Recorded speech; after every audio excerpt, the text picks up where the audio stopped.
हम बड़ी मेहनत करके आपके लिए हॉरर वीडियो बनाते हैं, लेकिन आप में से ज्यादातर लोगों ने हमारे चैनल को सब्सक्राइब नहीं किया है। अगर हमारी भयानक कहानियां आपके दिल की धड़कनें तेज करती है और आपको रोमांच से भर देती है, तो हमारे चैनल को सब्सक्राइब करना ना भूलें। तो आइए इस डरावने सफर में हमारे साथी बने, सब्सक्राइब करें और हमारी हर नई कहानी का हिस्सा बने। धुंध से ढके पहाड़ियों के बीच बसा एक गांव, जहां सन्नाटे ने अपना घर बना लिया था। रात होते ही यह गांव और भी रहस्यमय हो जाता था। उस गांव की एक पुरानी हवेली थी, जिसे गांव वाले शापित हवेली के नाम से जानते थे। कहते हैं वहां जाने वाले लोग कभी लौटकर नहीं आते थे। इस गांव में आस्था नाम की एक लड़की रहती थी, जो हाल ही में अपने सपनों में कुछ अजीबोगरीब घटनाओं का अनुभव कर रही थी। इन सपनों का उसके जीवन पर गहरा असर पड़ने वाला था, एक ऐसा असर जो उसे और उसके आसपास के लोगों को कभी न भूलने वाले डर से रूबरू कराएगा। आस्था एक साधारण लड़की थी, जो अपने माता पिता के साथ इस छोटे से गांव में रहती थी। गांव के लोग सीधे साधे थे और जीवन यहाँ शांति से चलता था। लेकिन कुछ दिनों से आस्था को अजीब सपने आ रहे थे। सपनों में वह खुद को उस शापित हवेली के अंदर पाती थी, जहां से अजीब आवाजें और फुसफुसाहटें सुनाई देती थी।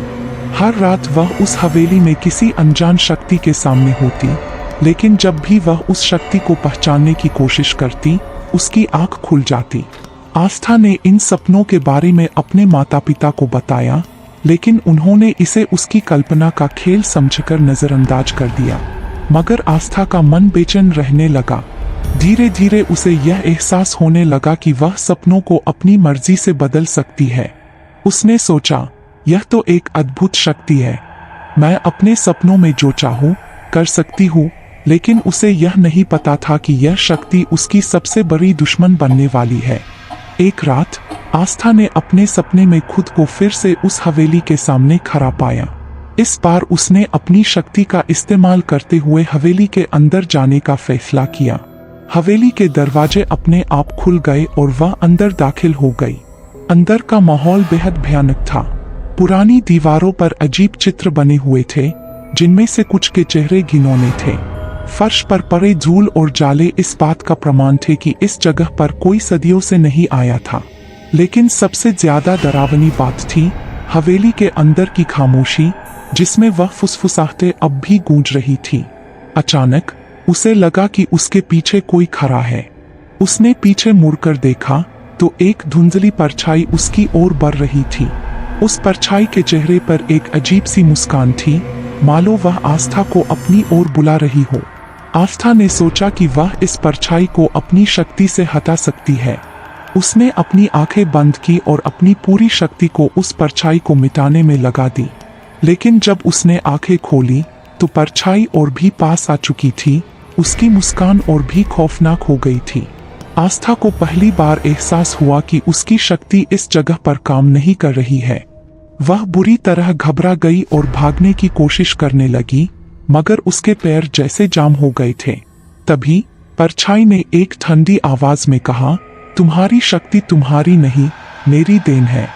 मैंने तुम्हें चुना है ताकि मैं तुम्हारे जरिए अपनी पहचान बना सकूं। अब तुम मेरे हाथ से नहीं बच सकती। आस्था की सांसें रुकने लगी। उसने खुद को जोर से झटका दिया और अचानक उसकी आंख खुल गई। वह अपने बिस्तर पर थी, पसीने से लथपथ, लेकिन उसका दिल अब भी तेजी से धड़क रहा था। वह समझ नहीं पाई कि यह सब सपना था या हकीकत। उसने सोचा कि यह महज एक बुरा सपना था, लेकिन अगले ही पल उसने अपने कमरे में उस परछाई को देखा, जो धीरे धीरे उसकी ओर बढ़ रही थी। अगले कुछ दिनों में आस्था के सपने और भी भयावह हो गए। अब वह अपने सपनों में लोगों को मरते हुए देखती थी, और हैरानी की बात यह थी कि वह लोग असलियत में भी मरने लगे। गांव में खौफ का माहौल बन गया। कोई नहीं समझ पा रहा था कि ये मौतें क्यों हो रही है। आस्था को डर लगने लगा कि उसकी शक्ति अब उसके नियंत्रण में नहीं रही। हर रात उसके सपने और खतरनाक होते जा रहे थे, और हर सुबह गांव में किसी न किसी की मौत की खबर आती थी। एक रात आस्था ने तय किया कि उसे इस भयानक शक्ति से छुटकारा पाना होगा। उसने सपने में उस शापित हवेली में जाकर उस परछाई से सामना करने का फैसला किया। जैसे ही वह हवेली के दरवाजे पर पहुंची, उसे दरवाजा अपने आप खुलता हुआ दिखाई दिया। हवेली के अंदर जाते ही वह परछाई उसके सामने प्रकट हुई और बोली, तुम्हें मुझसे कोई छुटकारा नहीं मिलेगा, तुम अब मेरी हो। आस्था ने हिम्मत जुटाते हुए कहा, मैं तुम्हारे चंगुल से निकल जाऊंगी, मैं अब इस शक्ति को छोड़ रही हूँ। उसने अपनी आंखें बंद कर ली और पूरी ताकत से उस परछाई को खत्म करने की कोशिश की। एक जोरदार चीख हवेली में गूंज उठी और अचानक सब कुछ शांत हो गया। जब आस्था की आंख खुली तो वह अपने बिस्तर पर थी। उसने राहत की सांस ली, यह सोचकर कि शायद उसने उस परछाई को हरा दिया। लेकिन तभी उसे अपने कमरे के कोने में कुछ हलचल महसूस हुई। वह भयभीत होकर उधर देखने लगी। उसके सामने वही परछाई खड़ी थी, लेकिन इस बार उसकी जगह आस्था खुद खड़ी थी। एक दूसरी आस्था, जिसके चेहरे पर वही खौफनाक मुस्कान थी। असली आस्था समझ नहीं पाई कि वह सपना देख रही है या हकीकत, क्योंकि अब उसे खुद नहीं पता था कि वह असली है या वो परछाई। दूसरी आस्था धीरे धीरे उसके पास आने लगी। उसकी मुस्कान डरावनी थी और उसकी आंखों में एक अजीब सी चमक थी जो मानो आस्था के दिल को बेध रही हो। असली आस्था का पूरा शरीर कांपने लगा। उसने खुद को संभालने की कोशिश की, लेकिन वह इतनी डर चुकी थी कि उसके पैर जैसे जमीन से चिपक गए थे। दूसरी आस्था ने अपना हाथ उसकी तरफ बढ़ाया।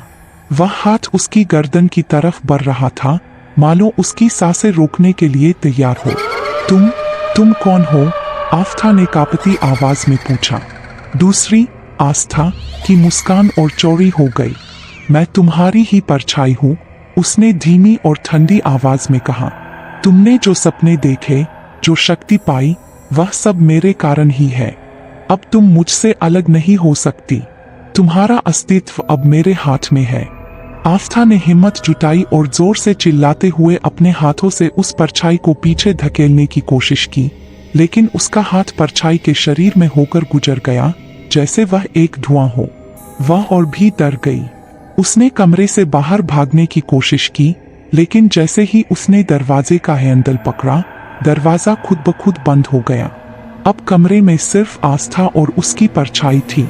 तुम मुझसे बच नहीं सकती, दूसरी आस्था ने कहा। मैं तुम्हारे हर कदम का पीछा करूंगी। तुम जहां भी जाओगी, मैं तुम्हारे साथ रहूंगी। तुम मुझसे दूर नहीं जा सकती, क्योंकि मैं अब तुम्हारी परछाई नहीं, तुम्हारा असली रूप हूँ। आस्था ने महसूस किया कि उसके शरीर में एक अजीब सी कंपकंपी हो रही है। उसकी सांसें तेज हो गई और उसकी आंखें अपने आप बंद होने लगी। वह खुद को कंट्रोल करने की कोशिश कर रही थी, लेकिन उसके हाथ पैर जैसे सुन्न हो गए थे। धीरे धीरे उसकी चेतना भी धुंधली पड़ने लगी।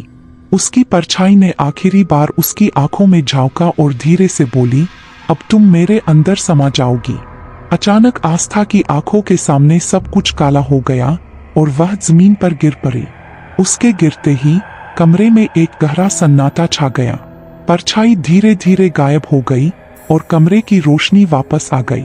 कुछ घंटे बाद आस्था के माता पिता ने उसे बेहोश हालत में उसके कमरे में पाया। उन्होंने उसे तुरंत उठाने की कोशिश की, लेकिन जब उन्होंने उसे छुआ तो उनकी सांसें अटक गई। आस्था का शरीर बर्फ जैसा ठंडा था। उसकी आंखें खुली थी, लेकिन उनमें कोई जीवन नहीं था। उसकी मां ने उसे जोर से झकझोरते हुए पुकारा, आस्था, ओहो बेटा, क्या हुआ तुम्हें? लेकिन आस्था की आंखें खाली थी, उनमें कोई भाव नहीं था, जैसे उसके अंदर की आत्मा कहीं खो गई थी। उसके माता पिता को समझ नहीं आया कि ये सब कैसे हुआ। उन्होंने डॉक्टर को बुलाया, लेकिन डॉक्टर ने भी कुछ अजीब बात बताई। आस्था की नाड़ी चल रही थी, मगर वह कोमा जैसी स्थिति में थी। ऐसा लग रहा था जैसे उसकी आत्मा उसके शरीर में नहीं थी। गांव में यह खबर फैलते ही लोग तरह तरह की बातें करने लगे। कुछ ने कहा कि आस्था शापित हवेली की भूतिया शक्ति का शिकार हो गई थी, तो कुछ ने माना कि वह किसी बुरी आत्मा के कब्जे में आ गई थी। लेकिन सच्चाई तो सिर्फ आस्था जानती थी, जो अब कभी किसी को नहीं बता सकेगी, क्योंकि वह खुद अब अपने ही सपनों में कैद हो गई थी। समय बीतता गया, मगर आस्था कभी होश में नहीं आई।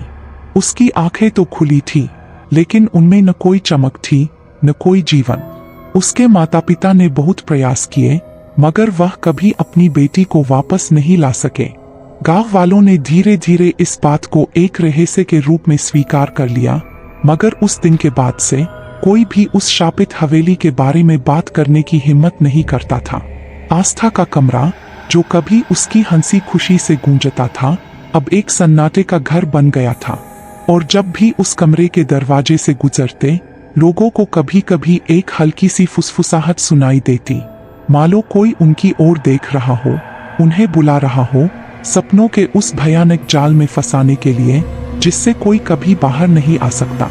शायद अब आस्था खुद एक सपना बन चुकी थी, एक ऐसा सपना जो कभी खत्म नहीं होगा। यह कहानी एक ऐसा डरावना सच उजागर करती है जो हमारी कल्पना और हकीकत के बीच की रेखा को मिटा देता है। कभी कभी हमारे सपने हमारी सबसे बड़ी बुराइयों का रूप ले लेते हैं, और जब वह हमारी जिंदगी का हिस्सा बन जाते हैं, तब हमें यह एहसास होता है कि हम कभी भी उनसे बच नहीं सकते। आस्था को यकीन नहीं हो रहा था कि उसके सामने खड़ी वह दूसरी आस्था असल में क्या है। उसकी आंखों के सामने अंधेरा सा छा रहा था और उसका दिल जोर जोर से धड़कने लगा।